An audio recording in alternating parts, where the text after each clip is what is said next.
보시는 것이 참 좋아요, 사실.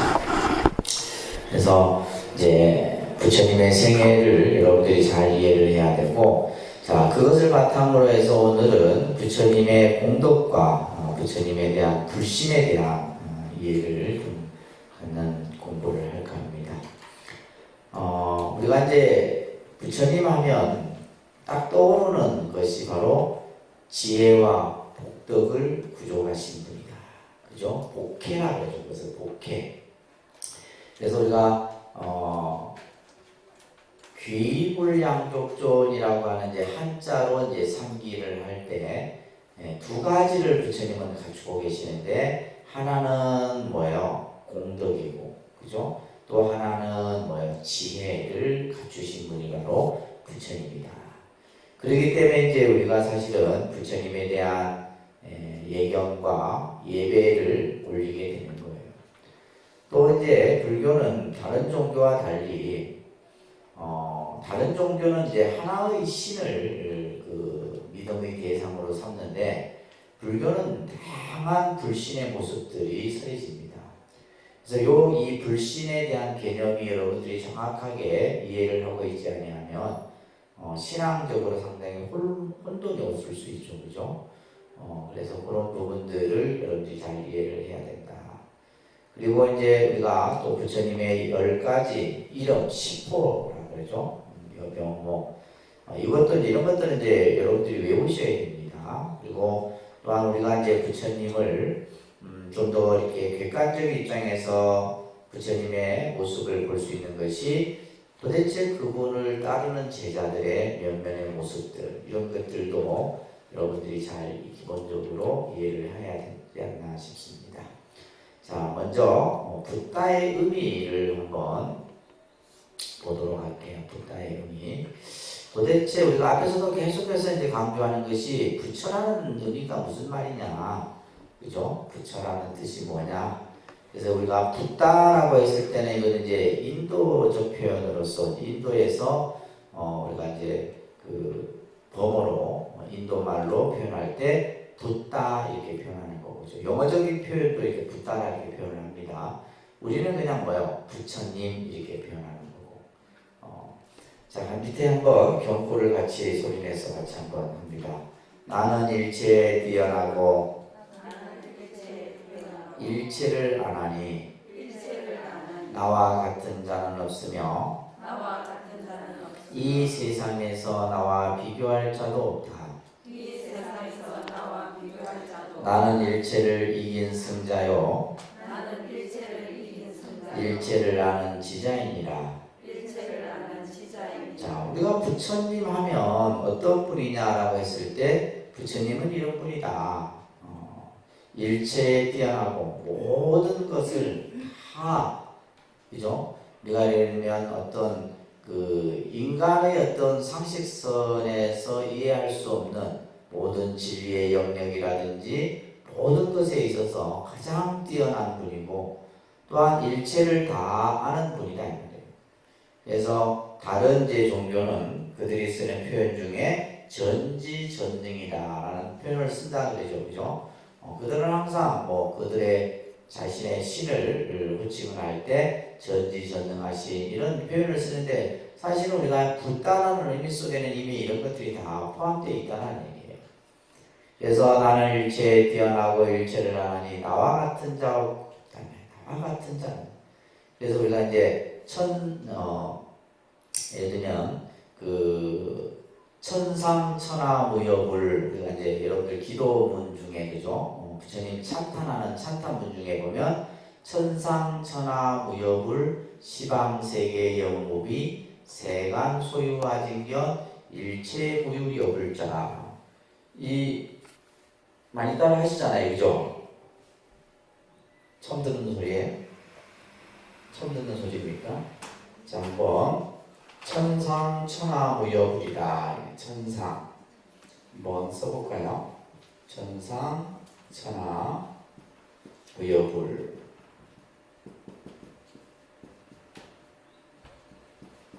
이 천상천하무여불은 이 우주 모든, 그죠?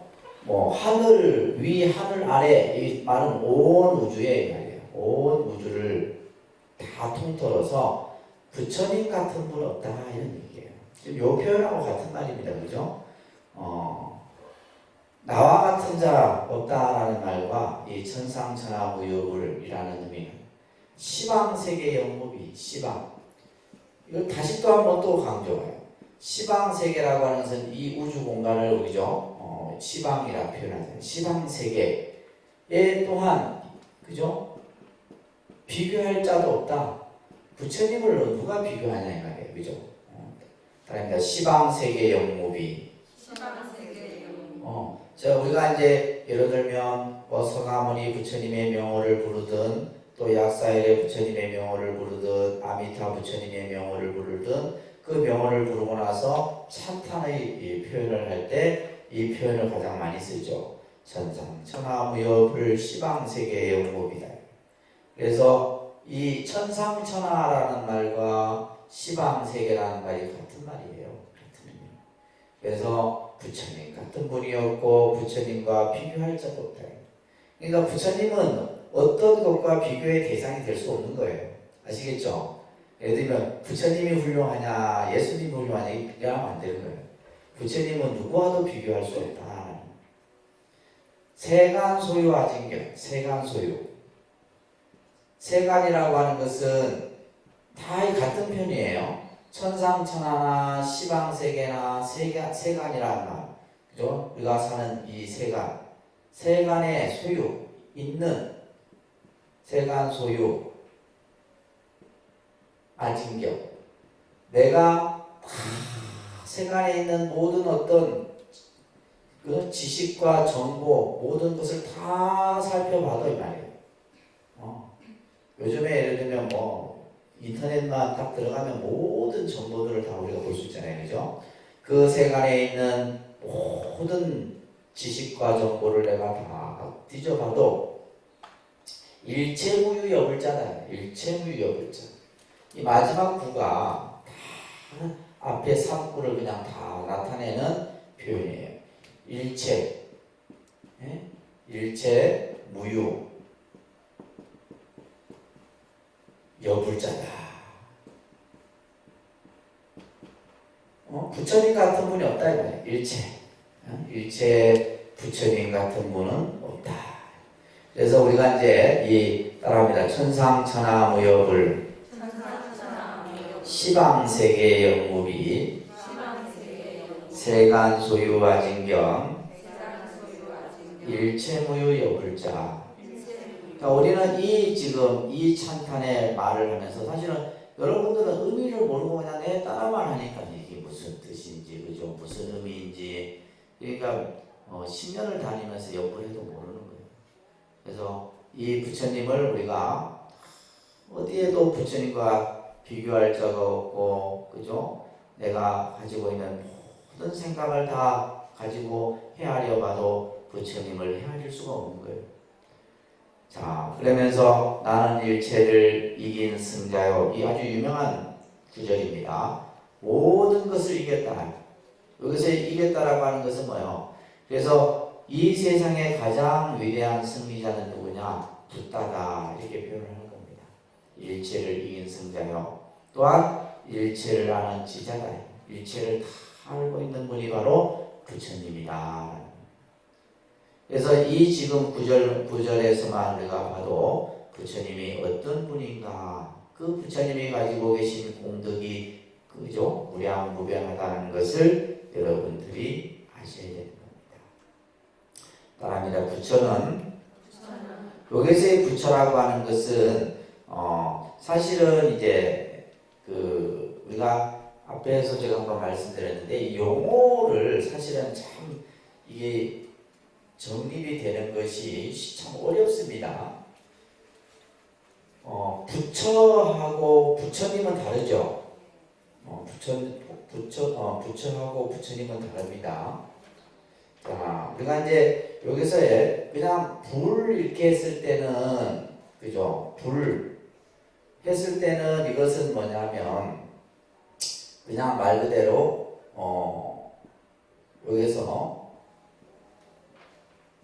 이 붓다라고 했을 때는 불타라는 말을 표현한 거예요. 이거는 이제 부처님이죠, 부처님. 붓다라고 했을 때는 뭐요? 부처님이에요, 부처님.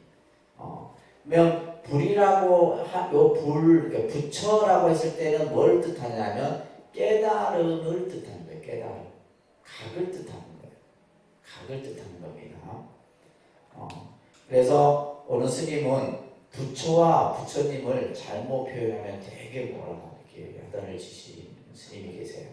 그래서 우리가 붓다 했을 때는 불타, 이때는 뭐예요? 부처님이고, 그러니까 우리가 예를 들면 부처 했을 때는 뭐다? 깨달음을 나타내는 거예요. 아시겠죠? 그 차이점을 정확하게 이해하세요. 그래서 따라합니다. 부처는 과거, 현재, 미래의 모든 것을 밝은 지혜로 알아. 닦아야 할 것은 이미 다 닦고, 끊어야 할 것은 이미 끊었다. 그러므로 이름을 부처라 한다. 그래서 우리가 지혜라고 하는 것은, 깨달음이라고 하는 것은 지혜죠. 밝은 지혜를 깨달음이라는 거예요. 그래서 그 밝은 지혜라고 하는 것은 시간을 초월하죠. 과거, 현재, 미래 모든 것을 다 아는 것을 불교에서는 깨달음이다. 현재만 아는 것이 아니라 과거의 일이든 현재의 일이든 미래의 모든 것을 지혜로서 다 알았다. 그렇기 때문에 뭐요? 닦아야 할 것을 다 닦았다는 것은 이미 뭐요? 완성된 거예요. 그죠? 완성. 그래서 깨달음이라는 의미는 다른 말로는 뭐냐면 완성을 뜻하는 거예요. 그래서 우리가 부처님 하면 뭐요? 완성된 자 이렇게 표현해도 되는 거예요. 모든 것을 다 이루신 분 이런 뜻이에요. 부처님은 뭐라고요? 모든 것을 다 이루신 분 이렇게 이해를 하시면 돼요. 아셨죠? 그 표현이 여러 가지입니다. 그래서 모든 것을 다 이루신 분, 성취하신 분 이런 표현으로 부처라는 부처님을 표현하게 돼요. 그래서 알아야 할 것은 그죠? 닦아야 할 것은 이미 다 닦고 끊어야 할 것 이건 뭐예요? 번뇌죠, 그죠? 번뇌를 이미 다 끊었기 때문에 번뇌를 끊었다라는 말은 다시 말해서 뭐예요? 해탈을 이루었다, 해탈을 의미하는 거예요. 그렇기 때문에 그것을 이름하여 뭐라 한다? 부처라 한다. 깨달음이라 한다. 그래서 우리가 부처님을 깨달으신 분 이렇게 꼭 기억을 하셔야 됩니다. 부처님은 뭐라고요? 깨달으신 분, 또 완성을 이루신 분, 복덕과 지혜를 갖추신 분, 그죠? 뭐 여러 가지 표현을 이루 말할 수 없이 다양하게 쓸 수가 있어요. 자, 이 붓다의 의미를 여러분들이 잘 이해를 하세요. 그래서 우리가 부처님과 부처와 깨달음과 깨달으신 분과 개념 정립을 여러분들이 잘 하셔야 됩니다.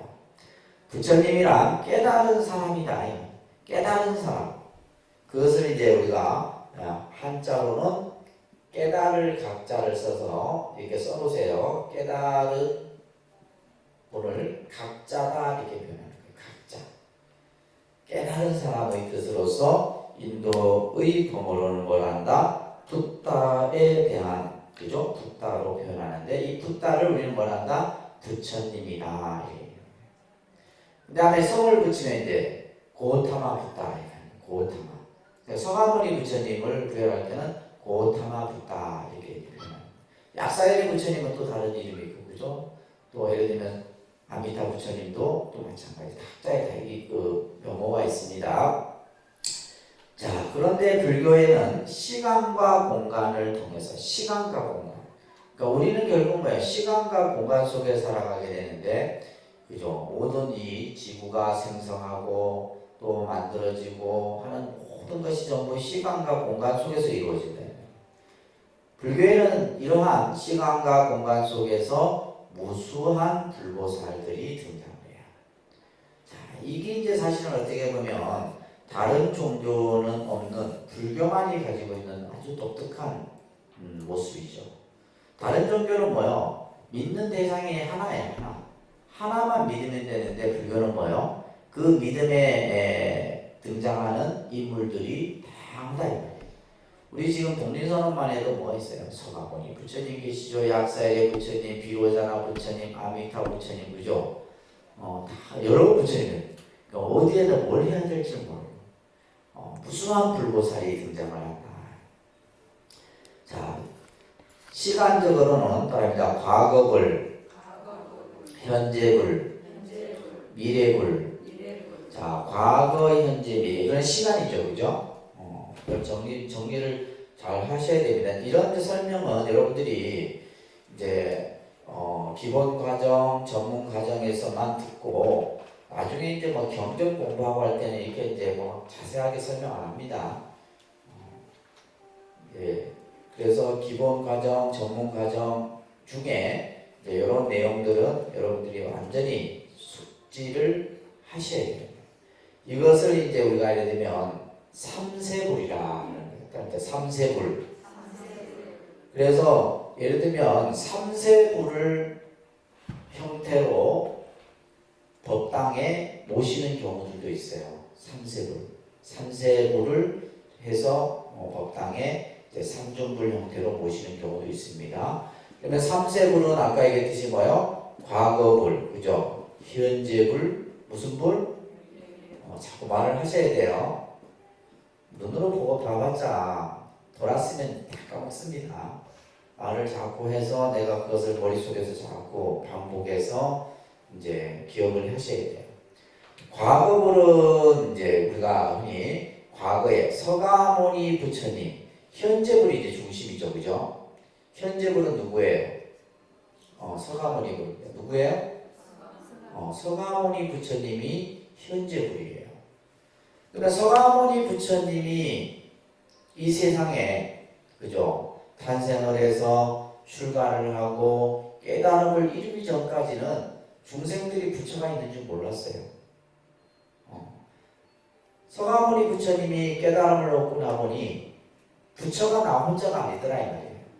나 혼자가 아니고 내 이전에 이미 뭐요? 부처님이 계셨더라. 그 부처님이 바로 뭐예요? 경전에서 나오는 과거 칠불이라 얘기하는 거예요. 따라합니다. 과거 칠불. 네, 과거에 7 부처님이 계셨어요. 이것도 시험에 나올 수 있죠. 그죠? 과거 칠불 4개를 쫙 해놓고 틀린 거 하나 딱 넣어놓고 틀린 거 고르세요 하면 여러분도 틀리죠 이제. 그래서 과거 칠불도 사실은 여러분들이 조금 외우셔야 되는데 비바시불, 뭐 비사불, 구류손불, 군화모니불, 그 다음에 가섭불. 나도 다 못 외우겠네. 하나, 둘, 셋, 넷, 다섯. 하나, 둘, 셋, 넷, 다섯. 한 분이 더 있어야 되는데. 비바시불, 시기불.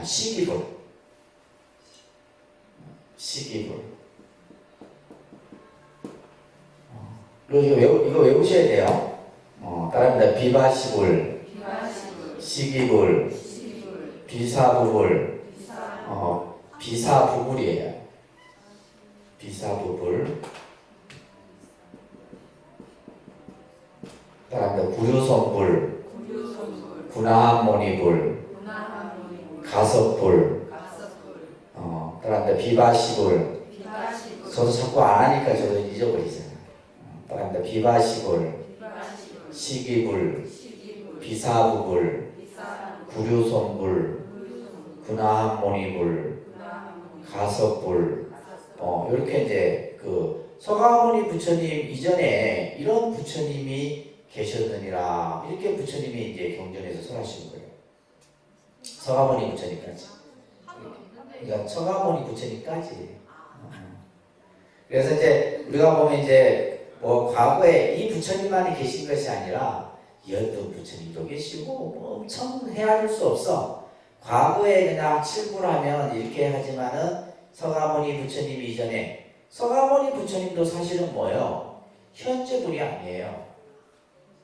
이게 이제 여러분들이 이제 좀 더 공부를 하게 되면 사실 이제 배워야 되는 부분인데 우리는 서가모니 부처님이 현재 분이라 생각하는데 아니에요. 서가모니 부처님은 이미 뭐예요?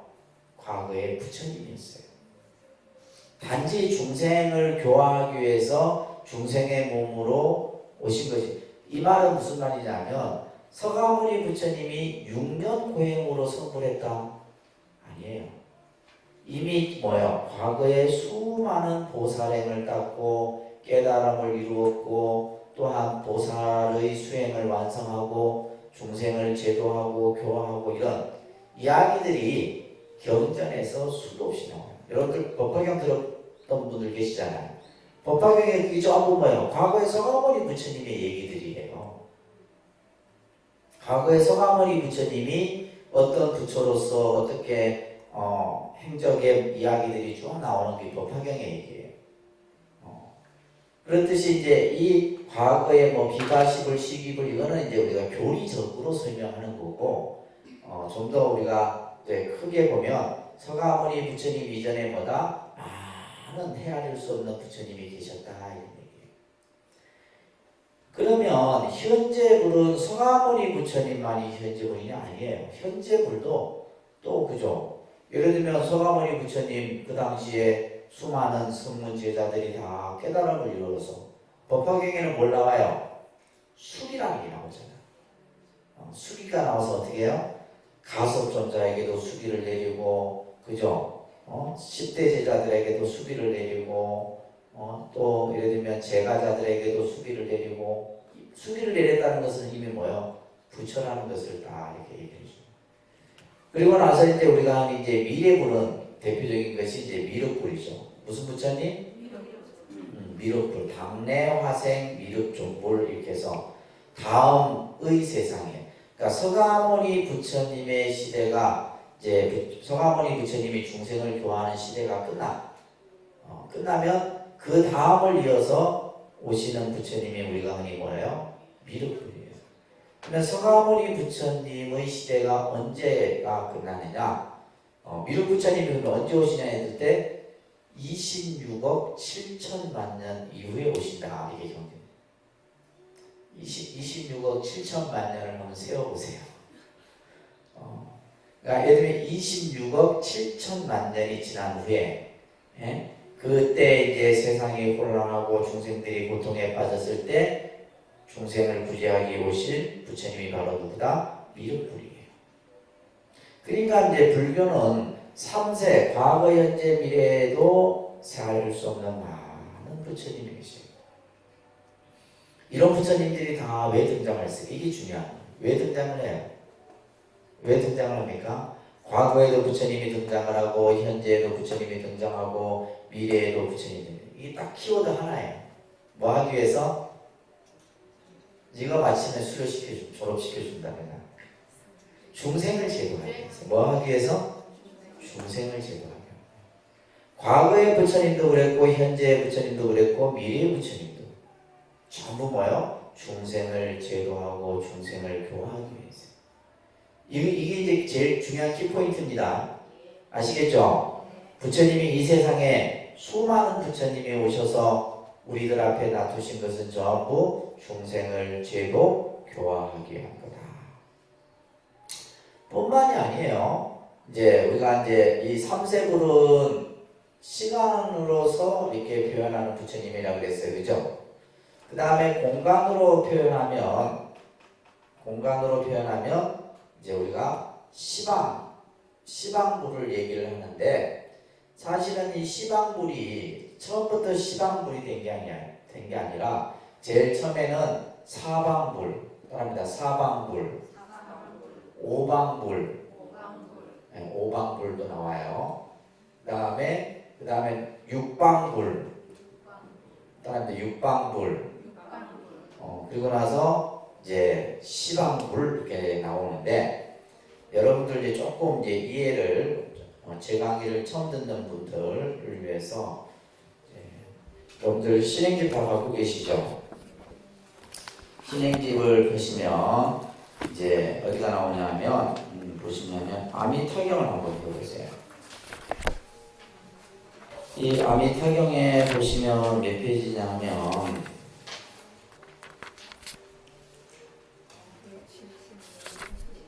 자 여기 보면 286페이지 보시면 이제 여기에서 이제 요 아미타 부처 이 아미타경에서 나오는 그 부처님의 모습은 육방불의 모습이 나와요. 육방불. 자 제일 처음에 동방 나오죠, 그죠? 찾으셨어요? 다 못 쓰드리니까 제가 지금 이 책을 직접 보여드리는 거예요. 동방여규 아촉비불 나오잖아. 찾으셨어요? 그러니까 동방세계, 동쪽 세계에 계신 부처님이 대표적인 부처님이 아촉불이에요. 아촉비불, 수미상불, 대수미불, 수미강불, 묘불. 그래 놓고는 뭐요? 여시등 항하사수 제불 이렇게 나와요. 이와 같은 등의 부처님이 어느 정도냐? 항하사수 제불. 그런데 항하사수. 항하사수는 뭐냐면 겐지스강의 모래수만큼의 부처님이 계시다. 얼마나 많아요? 해운대 모래도 다 못 살리는데 겐지스강의 그 모래는 헤아릴 수 없다 이 말이에요. 그러니까 우리가 보통 이제 불교에서 부처님을 표현할 때 부처님이 얼마만큼의 수의 부처님이 계시냐 했을 때 항하사수 제불 이렇게 표현해요. 그 다음에 이제 또 표현이 뭐냐면 불가설, 불찰, 미진수불 이런 표현들이 경전에 나와요. 이 아미타경에 나옵니다. 아시겠죠? 알아보세요. 불가설. 불가설은 뭐야? 가히 말로 할 수 없고. 불가설. 또 한 번 더 강조하네. 가히 또 말로서 세할 수 없고. 불찰, 미진수. 아주 찌끌만큼 헤아릴 수 없는 많은 헤아릴 수 없는 부처님들이 계신다. 이런 표현들이 경전에서 나오는 거예요. 그 밑에 보면 남방에 나오죠, 그죠? 남방의 부처님은 1월 등불, 영문강불, 대연교불, 수미등불, 무량정진불 또 이런 부처님들이 뭐요? 항하사의 모래수만큼 계시다. 그 다음에 그 밑에 보면 서방이죠, 서방. 서방 세계의 부처님의 중심은 뭐예요? 무량수불이죠. 따라합니다. 무량수불. 그러니까 아미타 부처님을 무량수불이라고 그래요. 그래서 여러분들 영주에 부석사 가면 아미타 부처님이 계신 정각을 극락전이다, 극락전이라고도 하고 부석사는 뭐예요? 무량수전 이렇게 표현해요. 무량수전. 무량수불, 무량상불, 무량강불, 대강불, 대명불. 그러니까 저 서방 세계에 아미타 부처님만 계시는 게 아니라 이렇게 또 부처님들이 계시는데 이 부처님의 수가 얼마만큼이다? 항하사수제불이다. 좀 이해되세요? 이걸 또 여러분들이 이것을 있는 그대로 뭐 해야 된다? 믿어야 돼. 의심을 가지면 안 됩니다. 의심을 가진 사람들이 몇 사람이 있는데 의심을 가지고 이거 보시면 안 돼. 이렇게 부처님이 계시다. 또 그 밑에 그 다음 페이지 보시면 북방, 동서남북 해서 이제 지금 사방이 나오죠, 그죠? 근데 경전마다 좀 다릅니다. 그 사방불, 오방불 이런 개념들이 경전마다 조금 차이가 있어요. 이거는 지금 이제 아미타경을 중심으로 해서 설명드리는 거예요. 그 밑에 뭐가 있어요? 하방, 상방 이렇게 나오잖아요. 여기 지금 이 아미타경에서는 뭐가 나오고 있다? 육방불에 대한 얘기예요. 육방불. 그래서 이제 부처님 그 초기경전에 보면 육방예경이라는 경이 있어요. 육방예경. 육방예경은 뭐냐면 동서남북 그 다음에 상방, 하방 이렇게 해서 이제 그 하나하나의 의미를 가지고 이렇게 이제 절을 하는 그런 풍습이 그 당시에 이제 있었다. 그걸 가지고 이제 부처님이 또 다르게 설명하는 내용이 육방예경이라는 경이 있습니다. 자, 그래서 이 아미타경에는 몇 방불이 나온다? 6방불. 보통 우리가 이제 4방불 하면 동서남북을 말하는 거예요. 5방불 하면 동서남북의 중앙, 센터 중앙을 5방불이라고 해요. 그 다음에 6방불. 가장 이제 큰 게 뭐예요? 시방불이에요. 그래서 우리가 불교에서의 부처님을 표현할 때 한마디의 단어로 표현하잖아요. 뭐 어떻게 표현해요? 시방삼세불. 뭘 한다고요? 시방삼세. 그러니까 이 우주 공간에 이 우주 공간뿐만이 아니라 과거, 현재, 미래, 시간 속에 모든 부처님이 다 충만해 계시다. 그래서 우리가 항상 발언을 할 때 우주 밖에 아니 계신 곳 없으신 부처님이시여 이런 이제 발언문 첫 구절에 이런 표현들을 하는 거예요. 아시겠죠? 따라합니다. 시방삼세 일체 재불. 그래서 우리가 예불문에 이 구절이 항상 나오잖아요. 그죠? 그러니까 어느 한 부처님만을 우리가 하는 게 아니에요.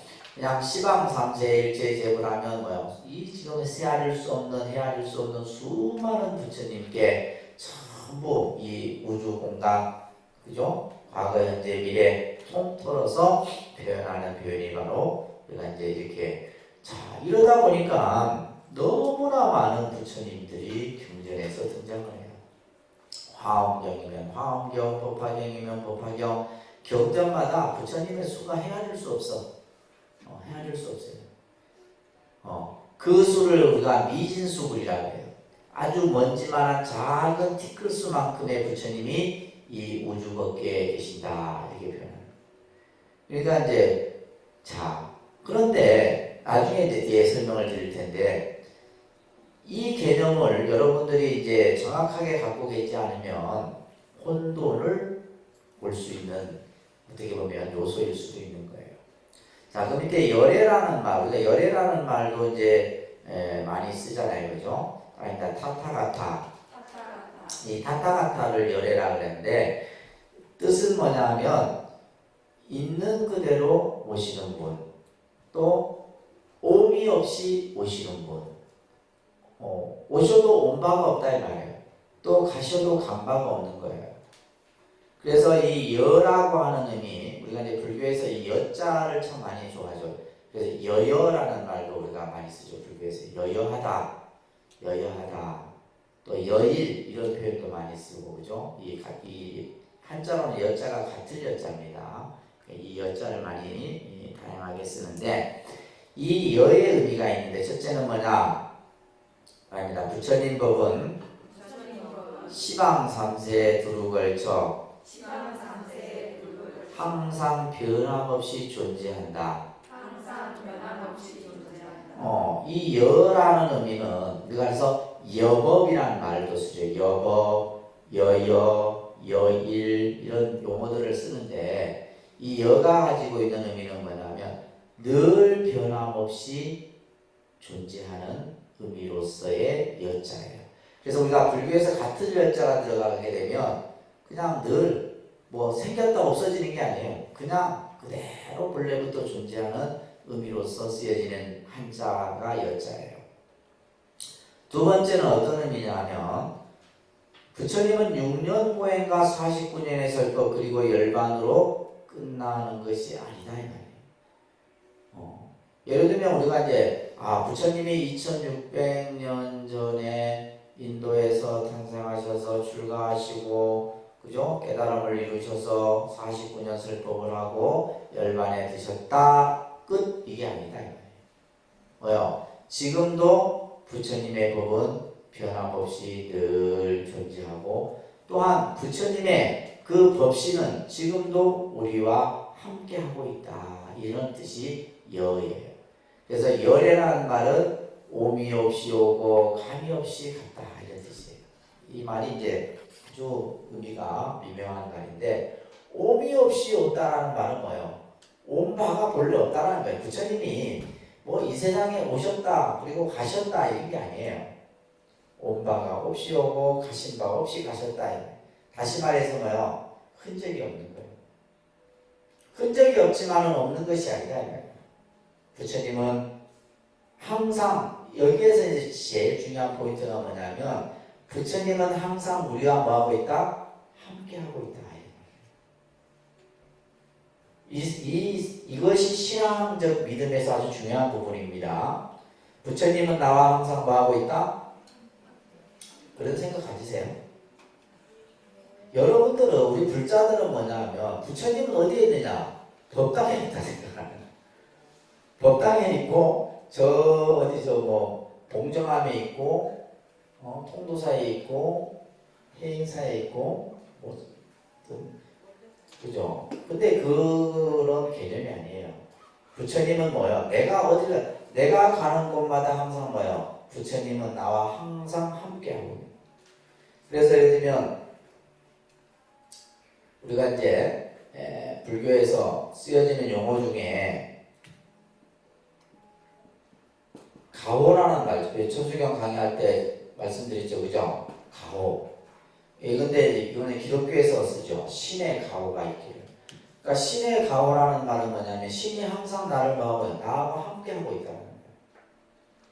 신의 가호가 있기를. 그러니까 그 사람들의 기도 끝에는 항상 이 구절이 들어가요. 그죠? 그러면 우리는 이 가호라는 말을 씁니다. 천수경에 보면 뭐가 나와요? 밀가호라는 말이 나와요. 밀가호. 다 잊어버리셨죠? 밀가호. 이 밀자는 뭐냐면 은밀할 밀자예요. 은밀할 밀자. 다시 말해서 여러분들이 부처님이 지금 여러분들을 항상 가호를 내리고 있는 것을 못 느껴. 부처님이 항상 여러분들과 함께 있다는 것을 여러분들은 못 느낀다는 말이에요. 그렇듯이 은밀히 가호를 우리에게 내리시는 거예요. 그래서 이 가호와 또 같은 표현이 뭐가 있어요? 다릅니다. 가피. 그렇죠. 가피라는 말 있죠. 그죠? 가피, 가호. 근데 우리는 사실 이제 이 용어도 쓰지만은 우리는 뭐요? 가피라는 말을 좀 더 많이 보편적으로 쓰죠. 부처님의 가호, 가피가. 그래서 예를 들면 여러분들이 이제 기도를 해서 기도가 성취가 되면 뭐요? 불보살의 가피를 우리가 받은 거죠. 가피가 나에게 온 거죠. 그죠? 그렇듯이 이런 용어들이 참 중요한 개념이에요.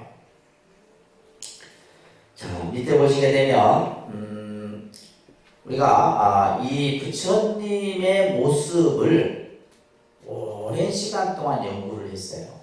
이 논문도 많습니다. 이제 박사 논문도 많고 학자들도 연구하고 경전을 보고 부처님이 도대체 어떤 모습으로 중생들 앞에 나타나는가 이런 연구들이 계속 이루어져요. 불신론은 불교의 개조, 불타를 표현하는 것인데 앞에서도 얘기했듯이 우리가 이 불신론, 불신과는 뭐냐면 부처님을 불타를 어떻게 바라볼 것인가 이거예요. 부처님을 어떠한 관점에서 보느냐 이거예요. 이게 중요하잖아요. 어떤 관점에서. 왜 이 문제가 되더래요? 부처님이 너무 많으니까. 그러면 과연 어떻게 우리가 그것을 바라보고 신앙의 그죠? 생활을 가져야 되느냐. 이게 이제 이 불신론을 이해하지 아니하면 안 되는 겁니다. 자, 우리가 그래서 이제 교리사적으로 이것이 연구가 되어졌어요. 우리가 이제 흔히 불교의 역사를 쭉 정리할 때 말합니다. 초기 불교, 부파불교, 대승불교, 그거 다 배우셨죠, 그죠? 불교를 우리가 이제 교리사적으로 시대사적으로 이제 분류를 하면 따라합니다. 초기 불교, 부파불교, 대승불교, 밀교. 이렇게 이제 이거는 항상 머릿속에 여러분들이 꼭 가지고 계셔야 돼요. 초기 불교라 그러고 그죠? 그 다음에 부파불교라고 얘기합니다. 그 다음에 대승불교. 대승불교도 보면 초기, 중기, 후기 이렇게 나눠져요. 그 다음에 후기에 해당되는 것이 바로 이제 밀교 이렇게 구분이 돼요. 요거 머릿속에서 딱 정립이 돼 있으셔야 돼요. 전문 과정에서는. 따라합니다. 초기 불교, 부파불교, 대승불교, 초기, 중기, 후기. 그 다음에 이제 후기가 밀교에 해당된다라고 여러분들이 이해를 하시면서, 그러니까 여기에 따라서 이제 초기 불교는 초기 불교대로 여러 가지 색깔들이 있죠. 부파 불교는 부파 불교대로 여러 가지 모습이 있고, 또 여러 가지 이제 뭐 경전들도 다양하고, 대승은 또 대승 불교대로 맞습니다. 그래서 불교가 어려운 거예요. 왜? 그러니까 불교 자체가 어려운 게 아니라 너무 다양하기 때문에 어렵다. 아셨죠? 그냥 여러분들은 그냥 뭐예요? 그냥 불교가 그냥 막연히 어렵다 생각하는데 그게 아니라 그냥 배우고 나면 안 어려워요. 모르니까 어려운 거지 사실. 그죠? 모르니까 어려운 건데, 그러니까 저희가 이제 뭐 대학에서나 이런 데서 보게 되면 초기 불교는 초기 불교대로 여러 가지 쪽에 공부를 하고, 대승 부파 불교는 부파 불교대로 또 공부하고, 대승 불교는 대승 불교대로 공부하고, 여러분들은 이렇게 공부하는 게 아니고 뭐요? 대충 해갖고 그냥 서른 몇 시간 해갖고 그냥 불교대학 공부했다. 공부한 게 아니죠.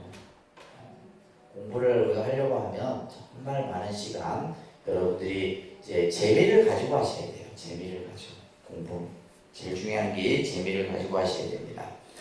자, 초기 불교, 부파 불교 시대 때는 부처님이, 이때는 사람들이 부처님 하면 누가 중심이었냐면 서가모니 부처님이 중심이었어요. 누가 중심이었다고요? 서가모니 부처님이 중심이었다. 초기 불교하고 부파 불교 시대 때는 서가모니 부처님이, 이때는 아직까지 뭐냐면 서가모니 부처님의 그런 어떤 뭐랄까 사람들의 생각 속에 남아 있었던 거예요. 그래서 우리가 보통 부파 불교가 언제 형성이 됐냐라고 했을 때, 이거는 뭐 나중에 또 이런 공부하시겠지만, 불멸 후 부처님이 열반하신 후 약 한 200년 정도를 추정해요. 그러니까 이런 어떤 시기 분류 같은 경우도 상당히 중요한데, 그래서 부처님이 열반하신 후 약 100년에서 200년 정도, 이때 이제 부파 불교가 형성이 됐다. 그러면 그 이전의 불교는 뭐라 그래요? 초기 불교라고 해요. 초기 불교. 여러분들이 기억을 한번 살려서, 초기 불교의 가장 대표적인 경전이 무슨 경이에요? 무슨 경? 아함경입니다. 무슨 경이요? 아함경이에요. 그래서 우리 지금 여기 교재에도 보면 자바함경, 무슨 증일아함경, 이런 아함경 중심으로 부처님 말씀들이 많이 수록되어 있어요. 근데 이 말씀들은 이제 초기에 설해진 부처님의 말씀이에요. 그러다가 이제 부처님이 열반하시고 나서 이제 불교가 이제 세월이 흐르겠죠. 세월이 흐르다 보니까 이 부파라는 말은 파가 나누어졌다 이런 말이에요. 그래서 가장 이제 파가 근본적으로 나누어진 것이 여러분 교재에도 있듯이 따라합니다. 상자부, 대중부, 요게 이제 근본 분열이라고 하는 거예요. 상자부, 대중부라고 하는 분열이 일어나요. 그래서 이 상자부, 대중부는 결국 우리가 뭐예요? 지금도 우리 사회는 끊임없이 보수와 진보의 갈등이 이어져 오고 있죠, 그죠? 우리가 예전에는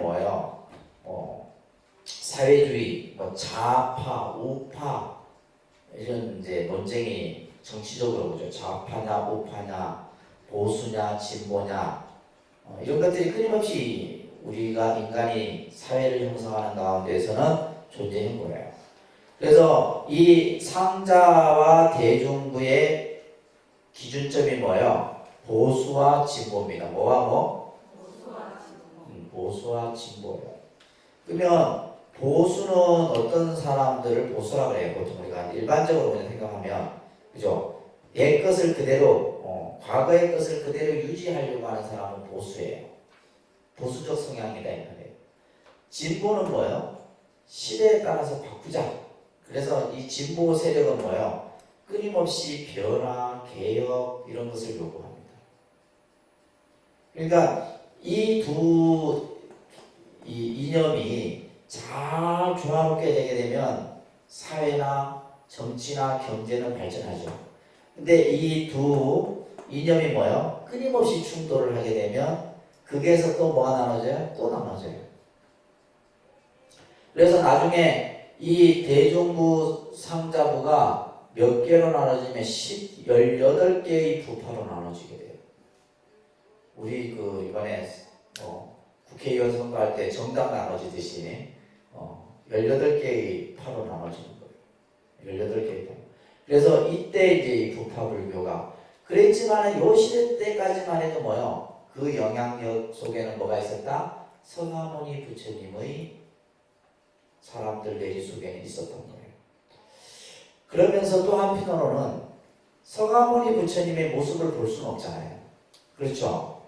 서가모니 부처님을 그냥 형태의 모습으로는 부처님을 볼 수 없다 이 말이에요. 그러다 보니까 사람들은 뭐요?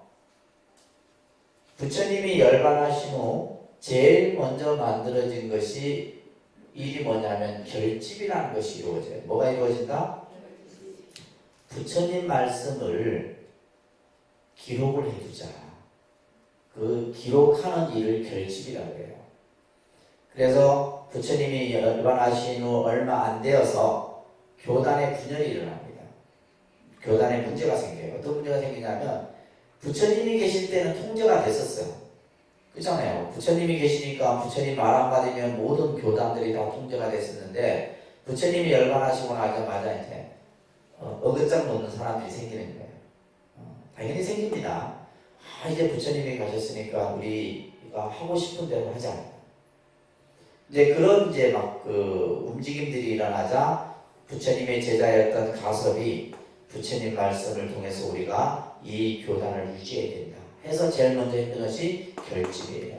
그래서 이 결집도 보면 제1결집, 제2결집, 제3, 제4 결집이 여러 차례 이루어지는데 이 결집 때 만들어진 경전이 다합경이에요. 이와 같이 내가 들었다 어느 때 부처님께서 어디에서 우리들에게 이렇게 말씀하셨다. 그래서 제자들이 쭉 그걸 따라해요. 그래서 그것이 바로 뭐예요? 법이에요. 그것이 뭐라고요? 법.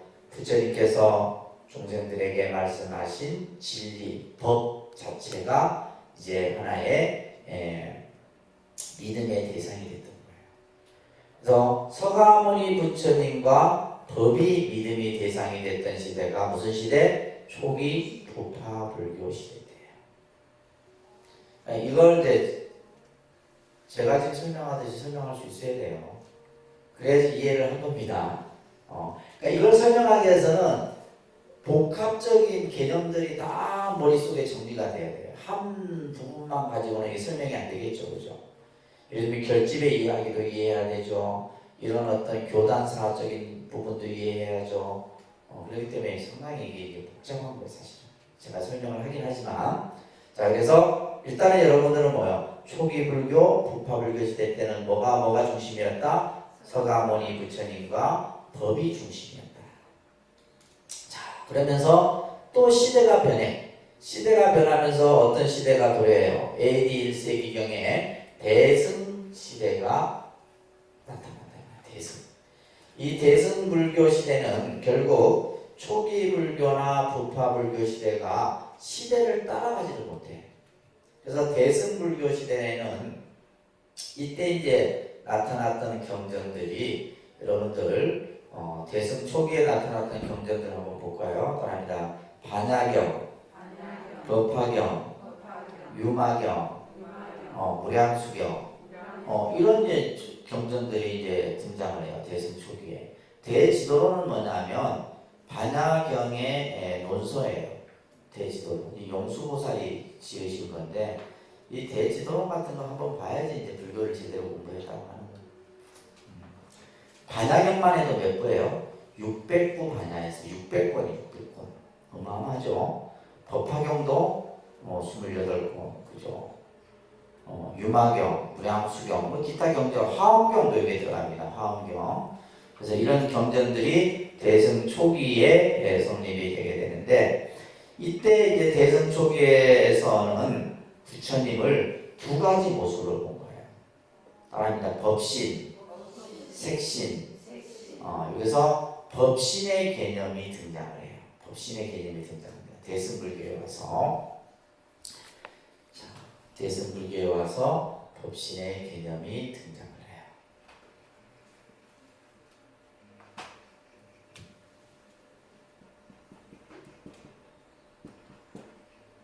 대승불교에 와서 이제 법신의 개념이 등장하는데 이 법신은 다른 말로는 아닙니다. 법성신, 법성생신 이런 표현들을 말하는데 시간과 공간을 초월한 초인적인 불타를 상징한다. 이 개념인데 이게 좀 상당히 말로는 좀 어렵죠, 그죠? 그래서 예를 들면 부처님은 서가모니 부처님의 그러한 말씀과 또 서가모니 부처님의 흔적 이런 것들이 초기 북파 불교 시대를 쭉 내려오면서 대승불교 시대에 와서는 부처님이라고 하는 분이 아까 배에서도 우리가 얘기했듯이 시간과 공간을 통해서 예를 들면 서가모니 부처님이 2600년 전, 예를 들면 당시 예를 들면 몇백 년 전에 오신 것이 아니라 이미 서가모니 부처님은 과거에도 우리 중생들과 함께 하셨고, 그죠? 또 지금도 우리와 함께 하고 있다라고 하는 이런 개념들이 형성이 되게 돼요. 그러면서 여기서 말하는 초인적인 불타입이 중요한 말이에요. 초인적이라는 말은 뭐예요? 인간의 모습이 아니다 이 말이에요. 그래서 초기 부파 불교 시대 때까지만 해도 여기 제일 중요한 내용이에요. 초기 부파 불교 시대 때까지만 해도 부처님은 인간적인 모습이었어요. 부처님은 뭐의 모습이었다? 인간적인 모습이었어요. 그냥 우리에게는 스승이고 중생들을 올바르게 길을 인도해주는 그러한 인간적인 모습이었어요. 그런데 대승불교에 와서는 뭐요? 초인적인 불타. 갑자기 부처님이 뭐가 돼버린 거예요? 신이 돼버린 거예요. 뭐가 됐다고? 신이 돼버린 거예요. 대표적인 경전이 어디예요? 법화경 같은 거예요. 화엄경 같은 거예요. 부처님이 갑자기 뭐야 돼요? 신격화 돼버린 거예요. 신격화. 그래서 예를 들면 우리가 예를 들면 부처님이라는 이름만 한 번 불러도 다 모든 것이 성취되고, 법화경 같은 데서 우리 봤잖아요. 뭐요? 어린아이가 모래로 부처님의 형상만 이렇게 그려도 그 아이는 다음 생에 부처가 되는 거예요. 이 개념을 잘 이해를 하셔야 됩니다. 그래서 우리가 지금 우리 시대는 무슨 시대예요? 대승불교 시대예요. 대승불교 시대 되니까 여러분들이 뭐예요? 그냥 부처님 앞에 와갖고 그냥 막 예배하고 공양하고, 그죠? 내 소원하면 부처님이 내 소원을 다 들어준다 이런 생각을 가진 뭐요? 신격화된 부처로서의 모습을 대승불교에서는 만들어진 거예요. 그것을 가장 대표적으로 만들었던 경전이 법화경이에요. 법화경. 그래서 여러분들 법화경은 뭐요? 믿음으로서 믿음으로 들어가서 그 부처님의, 그러니까 법화경 보면 부처님이 다 해주잖아요. 다 해줘요. 나를 고난에서 구원해 주기도 하고, 그죠? 괴로움에서 구원해 주기도 하고, 또 미래에 대해서 나를 그냥 영원한 어떤 깨달음의 길로 인도해 주기도 하고, 이 차이점을 여러분들이 잘 이해를 하셔야 돼요. 그래서 화엄경 같은 데서도 마찬가지예요. 화엄경 같은 데서도 그런 표현들이 나오고, 법화경이나 이런 경전에서도, 그래서 지금과 같이 우리가 이제 부처님에 대한 그래서 이 대승 초기에 나타난 경전들의 가장 큰 특징이 뭐냐면 부처님에 대한 예경, 찬탄, 공양 이런 내용들이 강조가 되는 거예요.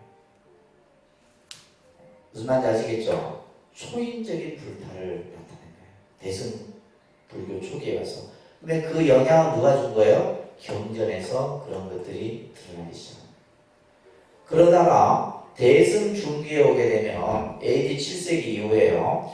이때는 이제 어떤 부처님의 말씀들이 등장을 하냐면 유가 유식계통의 경전들이 등장해요.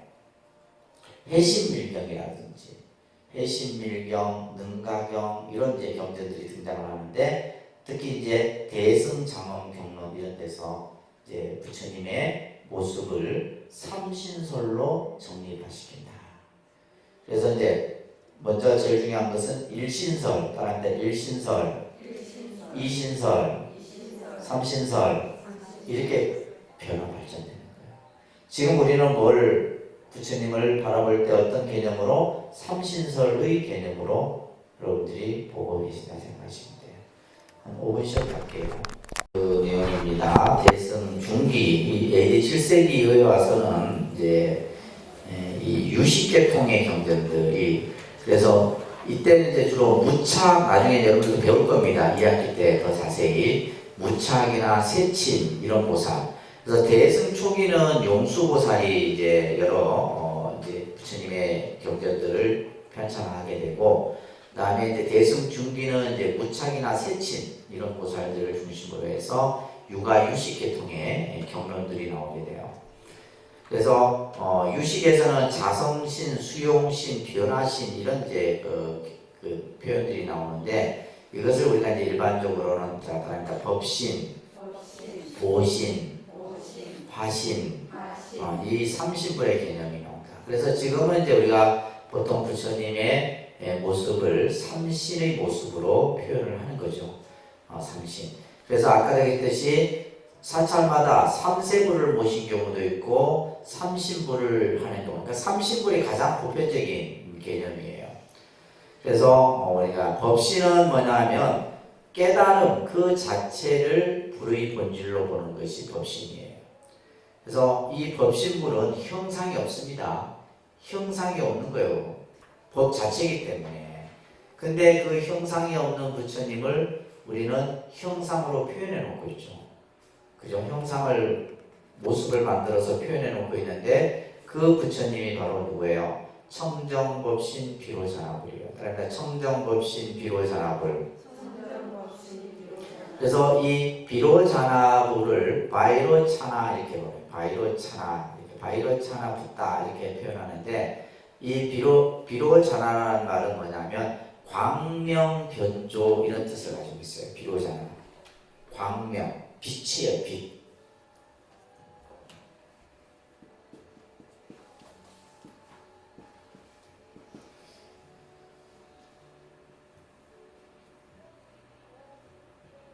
변절이라고 쓰겠다.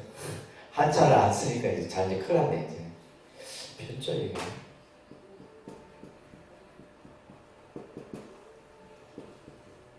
조자는 이렇게 빛을 조자가 있어요. 두루 비친다 이런 뜻이에요. 광명변조.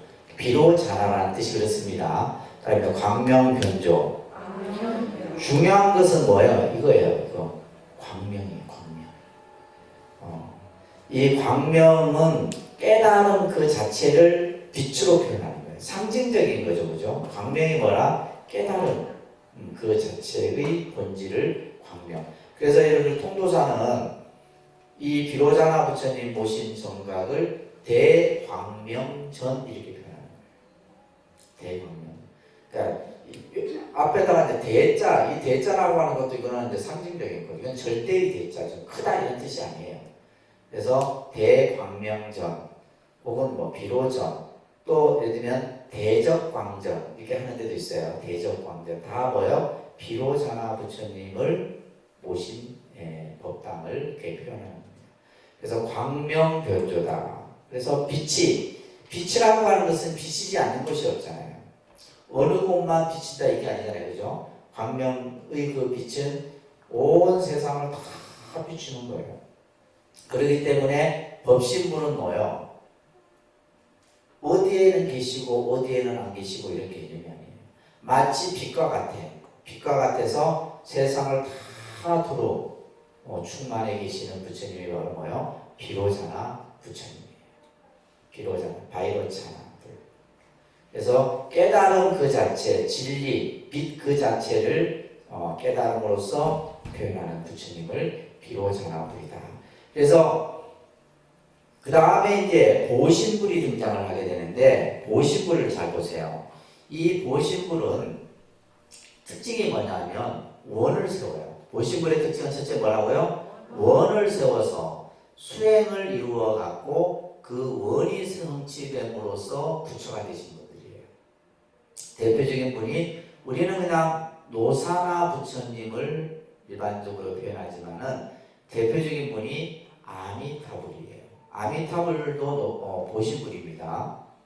또 누구 있어요? 대표적인 부처님 약사열의 부처님입니다. 약사열의 부처님도 12가지 원을 쓰고 있죠. 그죠? 그래서 약사열애나 아미타 부처님은 일반적인 우리가 보신불에 해당돼요. 그래서 본원을 성취해서 그 공덕의 가보로서 깨달음을 얻은 부처님이에요. 그 다음에 이제 화신분은 응신이라고도 하죠. 모습으로 나투신 분, 그죠? 서가모니 부처님을 화신분이라는데, 자, 우리가 서가모니 부처님을 표현할 때 따라합니다. 천백억 화신. 우리 정행신부한테 한 10번 들어서 좀 이해 안 되나? 따라합니다. 천백억 화신. 서가모니불. 그러니까 서가모니 부처님은 한 몸이 아니에요. 하나의 모습이 아니고 1100억의 모습으로 놔두신 부처님이에요. 다시 말해서 여러분들 우리 보면 만불명호, 천불명호 들어보셨죠? 그 부처님이 누구예요? 서가모니 부처님이에요. 예를 들면 노사나 부처님, 아미타 부처님, 비로나 부처님의 그 본래 몸은 뭐예요? 서가모니 부처님이에요. 자, 이 개념이 이제 중요한 개념이에요. 자, 이렇게 지금 우리가 법신, 보신, 화신의 부처님이 모습이 있는데, 불교는 삼신일체 사상을 얘기합니다. 따라합니다. 삼신일체. 따라 예르면 법신이 따로 있고 보신이 따로 있고 화신이 따로 있는 게 아니에요. 삼신이 하나예요. 하나입니다. 하나인데 그 하나의 모습을 우리가 표현하면 이렇게 표현할 수가 있어요. 이렇게 이런 식의 도너츠 모양의 이런 식의 모습을 표현할 수 있는 거예요. 제일 핵심, 그 불의 본질, 깨달은 그 본 자체를 우리는 뭐라 그래요? 법신이라고 그러죠. 가장 핵심이에요. 핵심. 지금 여러분들 안에 뭐가 있어요? 법신이 존재하는 거예요. 그 다음에 우리가 원을 세우고 수행을 해가 그 모습을 화신, 이건 보신이지, 보신. 이거는 보신이에요. 보신.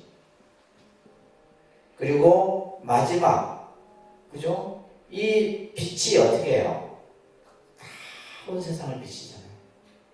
그래서 청강유수 청강원이라는 말이 있어요. 청강에 물을 떠놓으면 그 청강에 달이 다 비추는 거예요. 그래서 서가모니 부처님을 1100억의 몸을 갖춘 부처님이다. 그래서 화신이에요. 자, 이거 보세요. 법신이 화신과 달라요, 같아요? 같은 거죠. 법신이 곧 화신이요, 화신이 곧 법신이다. 이거예요. 서가모니 부처님의 몸 안에는 뭐가 있어요? 내 안에는 뭐가 있어요? 법신이 있고. 또 내 안에 뭐가 있어요? 화신이 있어. 내가 원을 세우고 수행을 해나가면 그게 바로 보신이 되는 거고. 내가 중생들 앞에 나타나서 중생들 앞에, 그죠? 중생들을 교화하고 제도하는 것은 바로 화신의 역할이에요. 그래서 법신, 보신, 화신 이렇게 이제 비유하기도 해요. 이건 결국 뭐다? 하나야, 하나. 아시겠죠?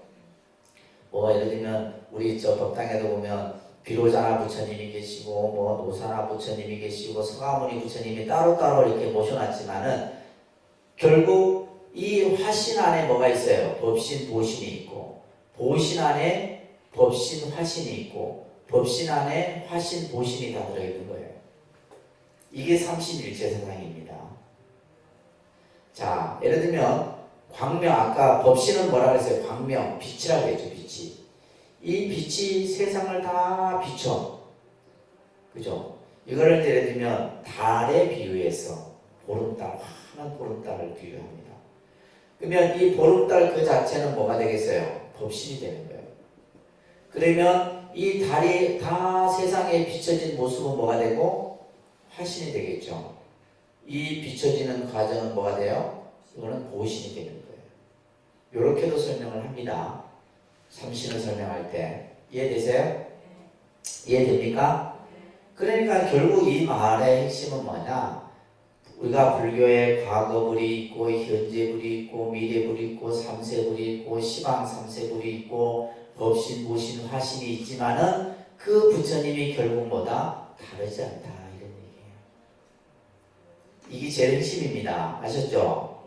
그러면 왜 그냥 한 부처님만 만들면 되지 이렇게 많은 부처님을 만들어 갖고 우리를 이렇게 그냥 헷갈리게 만드느냐?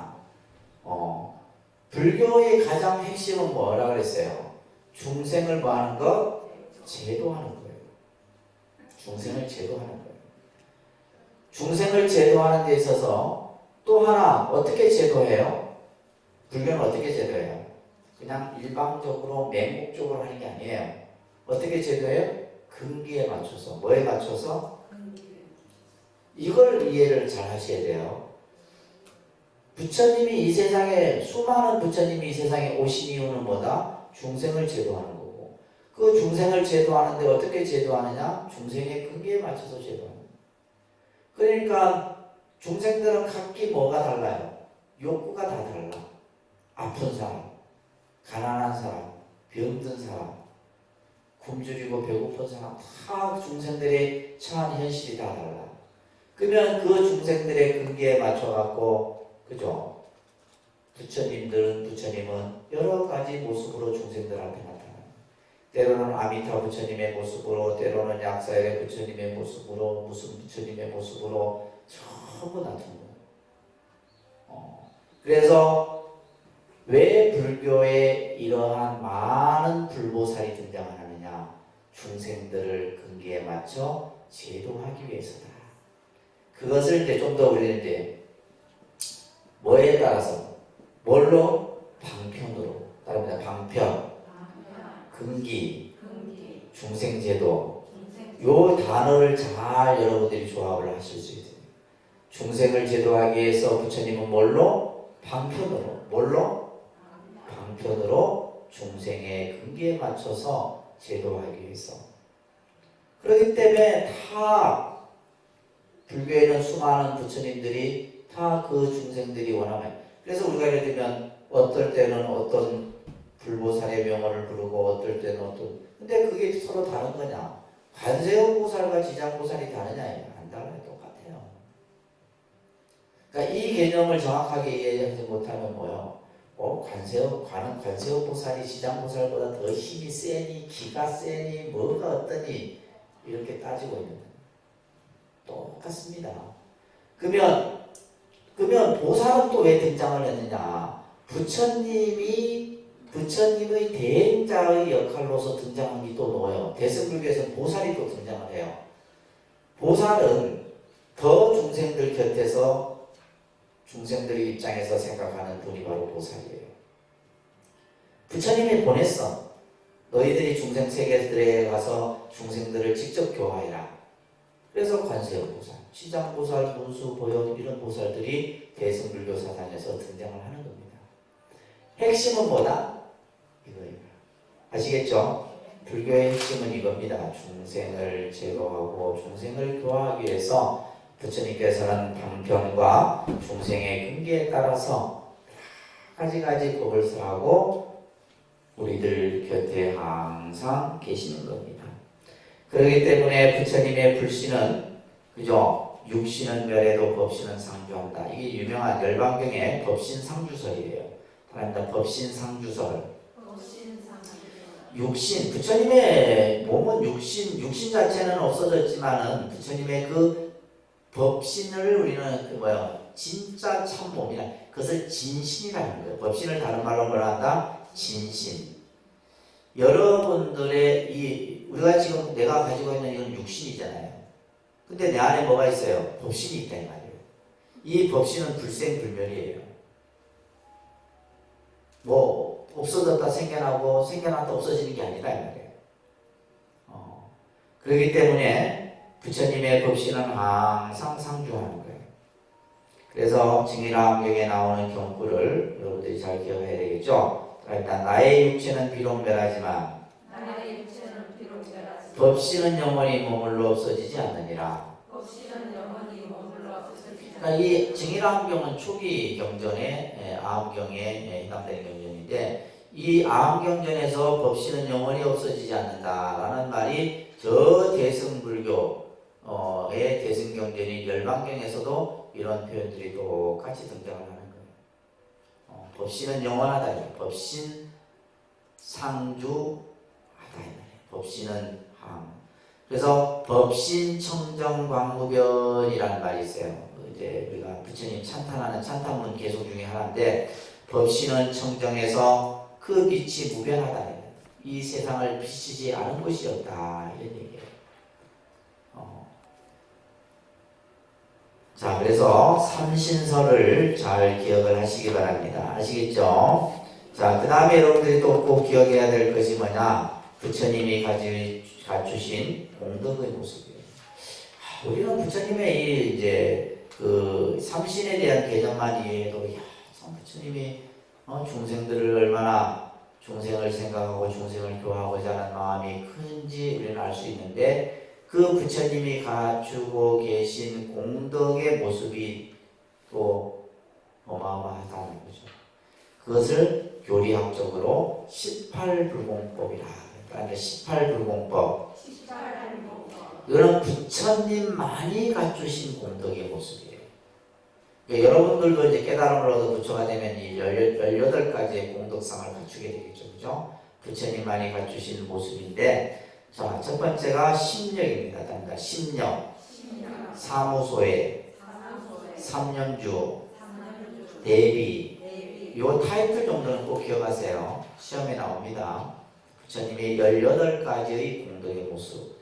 그래서 심력은 모든 것을 다 요지한다라는 것은 다 안다. 아까 우리 부처님은 일체를 아는, 일체 모든 것을 다 안다 그랬잖아요. 그죠? 그래서 이제 기독교는 그냥 뭐 전지전능이라고 하는데 뭘 아는지 뭘 가능하는지 구체적인 설명이 없어. 근데 불교는 뭐예요? 부처님은 18가지의 공덕의 모습을 갖추고 있는데 그 가운데 첫 번째가 10가지 아는 힘이에요. 요거 하나하나 보시면 아주 대단합니다. 네 번째 한번 볼까요? 중생의 근기를 다하는 힘을 가지고 있어요. 그러니까 이 중생의 근기를 다 살필 줄 알기 때문에 어떻게 돼요? 중생들이 저 중생을 어떠한 방법으로 어떤 방편으로 어떻게 제도해야 되는가를 다 아는 거예요. 근기라는 말 말씀 한번 드렸어요. 그죠? 뭐요? 능력, 자질, 성향 이런 것을 근기라고 그러잖아요. 그래서 중생들에게 어떻게 저 중생을 제도해야 되는지를 알고 있고, 또 다섯 번째, 중생들의 의욕 경향을 다하는 힘을 가지고 있어요. 의욕 경향, 뭘 하고 싶은지, 저 중생이 무엇을 하고 싶은지, 어떤 마음을 가지고 어떤 생각을 가지고 있는지를 다 아는 힘을 가지고 있어요. 뿐만이 아니라 8번, 9번 봐보세요. 과거의 숙명에 대해서 다 알아. 이게 중요한 거죠. 전생에, 근데 부처님 경전을 보면 이런 얘기예요. 이 사람 지금 엄청난 고통을 당하는데 이 지금 고통이 현재에서 만들어진 고통이 아니에요. 뭐요? 숙세에서 이어진 고통이에요. 그러면 그 숙세에 어떠한 연유로 만들어진 걸 모르면 금생의 그 원인을 못 푸는 거예요. 그러니까 예를 들면 여러분들이 이제 저 점집이나 이런 데 가고 요즘에 뭔가 일이 안 된다는 그러면 그 사람들이 보는 게 뭐냐면 그거는 뭐 예를 들면 뭐 집안에 무슨 뭐 안 좋은 게 있니 뭐 이런 거 얘기하잖아요. 그죠? 근데 부처님 같은 경우는 여러분들의 숙세, 전생의 그 업을 다 알고 계십니다. 경전에 그런 얘기들이 나옵니다. 암경경전 같은 데 보게 되면 구체적으로 아주 자세하게 설명이 되어져요. 또한 뭐요? 미래에 대해서도 다 알아요. 지금 이 중생이 다음 생에 어떻게 될 건지도 다 알아요. 그러니까 뭐요? 부처님한테 오면 해결 안 될 일이 있겠어요? 없었겠어요? 다 되는 거예요. 과거의 일도 알죠. 숙세의 일도 알죠. 무엇을 하고자 하는 것도 알죠. 또 이 사람이 어떤 근기를 가지고 있는지를 다 아는 그러한 힘을 부처님은 가지고 계시다. 그래서 심력은 오직 부처님만이 성취하는 것이다. 사무소이라고 하는 것은 뭐냐면 부처님은 법을 사람에 있어서 두려움이 없어요. 두려움이 없어. 나는 일체 지자다. 일체의 승자다. 자신 있게 누가 이렇게 얘기를 할 수 있겠어? 이렇게 얘기할 수 있는 스스로의 두려움이 없는 네 가지의 자신감이 있어. 일체의 번뇌와 장애를 끊고 또한 법과 업과 연기를 선하는 데 있어서 자유자재하고 개정의 사막을 우리 중생들에게 설하는 데 있어서도 부처님은 스스로의 믿음, 그렇죠? 우리가 여러분들이 부처님 불법을 다른 사람에게 얘기 못하죠? 못합니다. 그죠? 왜 못해요? 여러분 생각에 아니 난 불교를 몰라서 이게 아니에요. 내가 믿음이 없기 때문이에요. 그래 안 그래요? 나는 지금 여러분들한테 얘기하잖아. 뭘 가지고 있기 때문에? 믿음이 있기 때문에. 이 부처님에 대한 믿음이 있기 때문에 내가 여러분들 앞에 자신 있게 얘기하지. 내가 이걸 못 믿으면 얘기하겠어요? 못하는 거예요. 근데 교인들이 성경 말씀을 얘기하는 거면 그 사람들은 자신이 이미 믿고 있기 때문에 얘기를 할 수 있는 거예요. 근데 우리는 이게 안 돼 있어. 그러니까 절에 다녀도 헛다니는 거예요. 솔직히. 내가 믿음이 있으면 그렇잖아요. 내가 기도를 해보는 건 너무 좋은 거예요. 그러면 사람들에게 뭐 기도 한번 해보세요. 기도 같이 합시다. 얘기하겠죠. 안 해본 사람이 기도 하나 얘기할 수 있을 것 같아? 천만의 말씀 못해요. 못하는 겁니다. 내가 부처님 전에 와서 봉사를 해요. 봉사를 할 때 여러분은 자꾸 이제 다 봉사하는 분들 말이에요. 그걸 자꾸 일이라 생각하니까 이게 힘든 거예요. 수행이라 생각하면 안 힘들 거예요. 근데 하면 좋거든. 내가 내 자신을 닦으니까. 그러면 다른 사람에게도 함께 합시다 하면 그냥 다 이렇게 되는 거예요. 그래서 제일 중요한 것은 우리가 부처님이 지금 사무소회를 통해서 중생들에게 법을 설하고 또 스스로 내가 일체의 가장 지자라고 하는 자신감이 부처님에게 누구 앞에서도 당당하게 자신의 그 깨달은 이치를 설해 줄 수 있는 모습을 갖추고 계시다. 여러분들도 좀 가지세요. 예, 전문 과정은 그런 것들을 이제 갖춰 나가는 겁니다. 여러분들이 뭐 그냥 무슨 과정 마치고 올라가고 이게 아니라 전문 과정 정도 되면 내 스스로 믿음이 딱 굳건해져 갖고 부처님의 법에 대해서 가족부터 이제 하나하나 이렇게 교화를 시킬 수 있어야 돼요. 아시겠죠? 대단 좀 두 사람밖에 안 나요. 이 자신감이 없어서 그렇죠? 자, 삼념주 이거 중요합니다. 삼념주. 부처님은 어떠한 상황에서도 항상 생각이 어디에 치우치지 않아요. 이게 참 중요한 거거든요. 생각이 치우치지 않아요. 그것을 정념정지의 상태에 머문다 이렇게 표현을 해요. 제1년주는 뭐예요? 그거 잘 기억해 두세요. 부처님이 중생들이 부처님을 신봉하더라도 그로 인해서 마음이 동요되거나 한이하는 일이 없이 항상 평안한 정주. 그래서 예를 들면 여러분들이 막 부처님한테 막 절 마음번 한다고 해서 그 사람 이뻐하고 그러지 않는다 이 말이에요. 또 안 한다고 해서 그 사람을 미워하지도 않아요. 뭐 공약 많이 올린다고 해서 이뻐하고 뭐 안 올린다고 미워하고 그런 거 없어요. 다 여러분들 복인 거지. 각자의 복을 가져가는 거지. 부처님이 그에 따라서 뭐. 근데 우리 중생은 뭐예요? 나한테 잘해주면 좋아하겠죠, 그죠? 나한테 또 나를 비방하면 싫어하고. 근데 부처님은 그런 마음이 이게 기독교하고 다른 점이에요.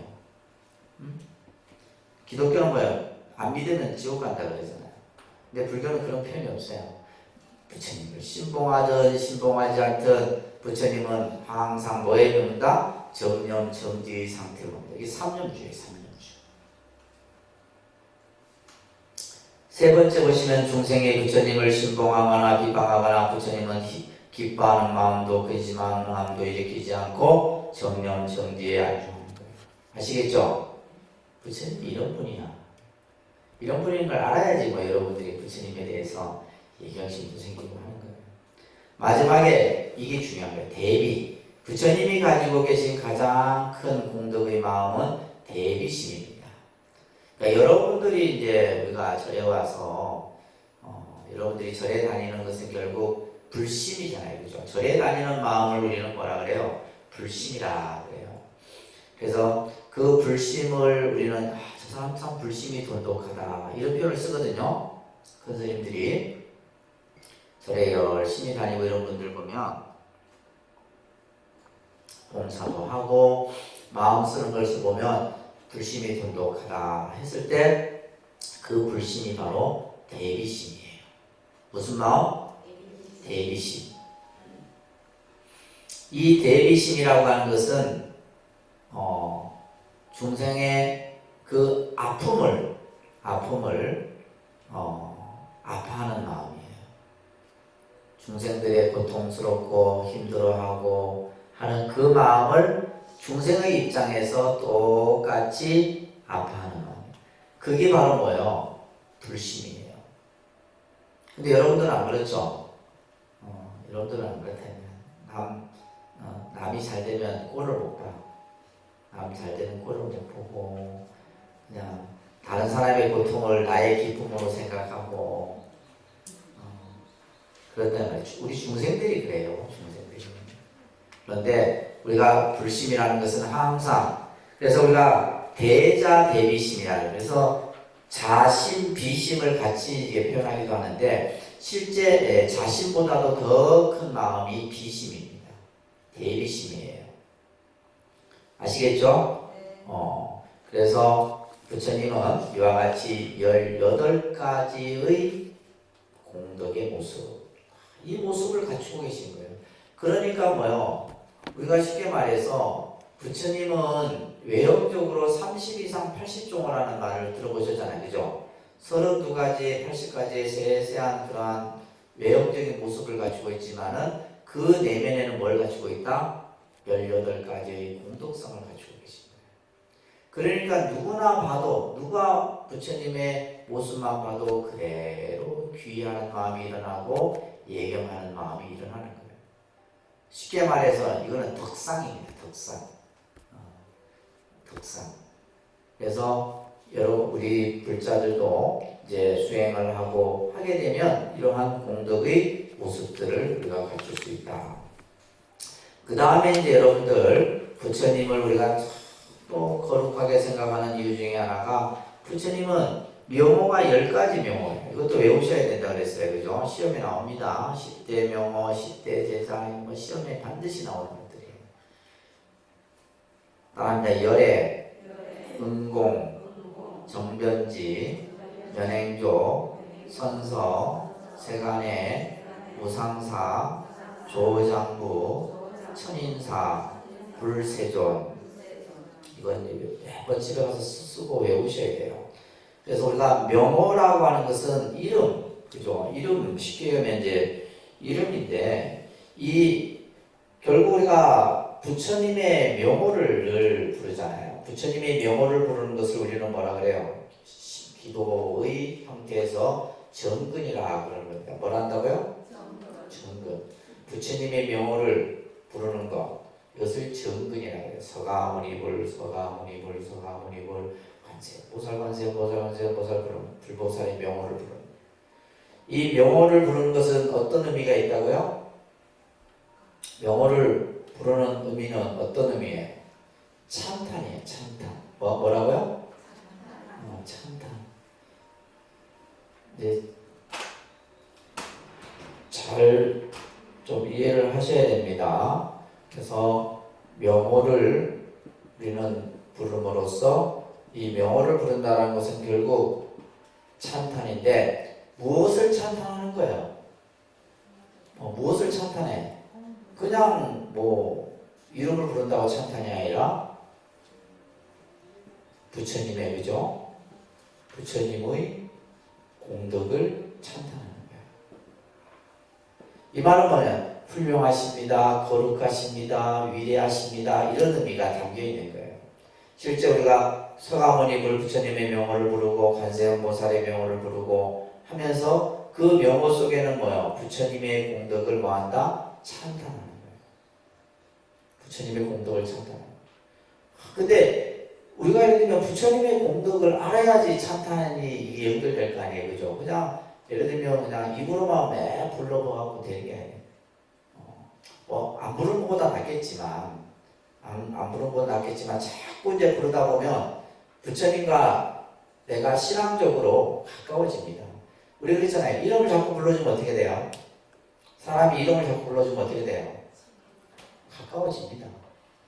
제발 좀 뭐 언니야 뭐냐 좀 하지 마세요. 제발 좀. 딱 이제 걸리면 이제 벌금 10,000원씩 받을 거예요. 네, 진짜로. 특히 임원들 부르고 그러면 왜 불자 불명을 왜 안 불러주냐?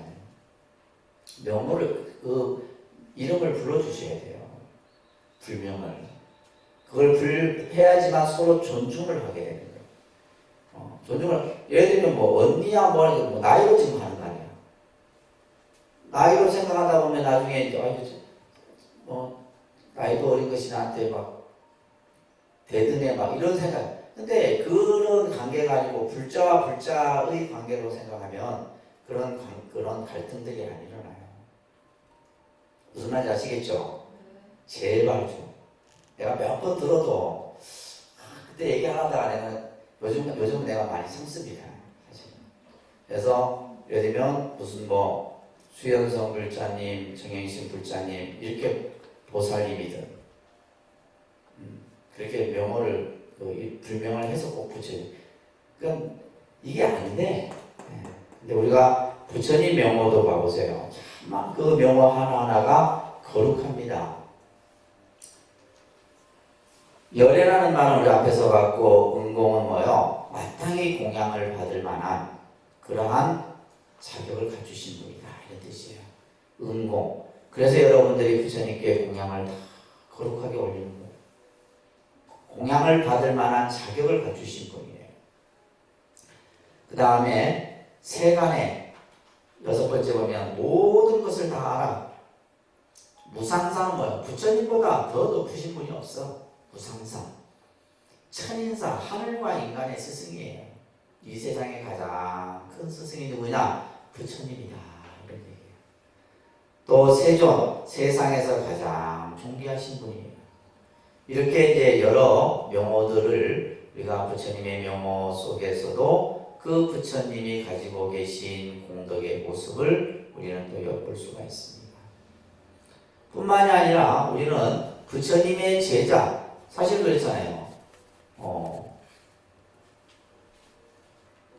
스승이 누구냐, 그 스승의 제자가 누구냐에 따라서 달라지는 거죠.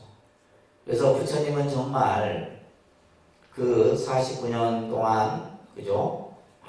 많은 제자들 중에서도 그 중에 그래도 손을 꼽는다면 10분의 제자가 있는데, 이것도 여러분들이 잘 우리가 예불 할 때마다 항상 예청할 때마다 하지만은 여러분들이 이분 한 분 한 분들이 어떠한 인연으로 부처님의 제자가 됐고 어떻게 교화를 했고 어떻게 수행을 했고 이런 것까지 다 사실은 세밀히 우리가 봐야 돼요. 오늘은 시간이 없어서 이건 다음 시간에 좀 연결해서 하도록 할게요. 아시겠죠?